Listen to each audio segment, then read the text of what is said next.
ఇవాళ నెల్లూరు జిల్లాకు సంబంధించి జర్నలిస్ట్ ప్రొటెక్షన్ ఫోర్స్ అనేటటువంటి ఒక నూతన కార్యాచరణ కమిటీని ఇవాళ ఏర్పాటు చేయడం జరిగింది. దీనికి దారితీసినటువంటి పరిణామాలు ఇటీవల వరుసగా జర్నలిస్టుల పైన కేసులు నమోదు కావడం, పోలీసులు నోటీసులు ఇవ్వడం, రకరకాల కారణాలతో మానసికంగా క్షోభకు గురి చేయడం లాంటి సంఘటనల నేపథ్యంలో యూనియన్లకు అతీతంగా ఈరోజు జర్నలిస్టులు అందరూ ఒక తాటిపైకి వచ్చి ఈరోజు ఇలాంటి జర్నలిస్ట్ ప్రొటెక్షన్ ఫోర్స్ అనే ఒక వేదికను ఏర్పాటు చేసుకోవడం ఇదంతా మేము సుపరిణామంగా భావిస్తున్నాం. ఇదే సమయంలో ప్రధానంగా ఇది జర్నలిస్టుల సమస్యలతో పాటు ఇటీవల కాలంలో జర్నలిజానికే ఒక ప్రమాదకరమైనటువంటి పరిస్థితులు తలెత్తే విధంగా కొందరు నకిలీ జర్నలిస్టులుగా అవతారాలు ఎత్తి జర్నలిస్టులు ముసుగులో జర్నలిజానికి మాయను మచ్చగా ఏర్పాటు చేసేటటువంటి కొన్ని దుశ్చర్యలకు కూడా పాల్పడుతున్నారు.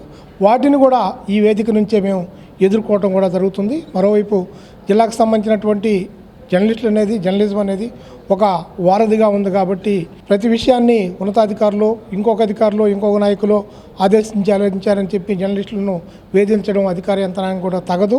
కాబట్టి మీరు కూడా ఒక పునరాలోచన చేసుకొని అందరం కూడా ఒక ఫ్రెండ్లీగా జర్నలిస్టులు కానివ్వండి, అలాగే యంత్రాంగం కానివ్వండి, ఒక ఫ్రెండ్లీగా ఉండాలని చెప్పి కూడా మేమందరం కోరుకుంటున్నాం.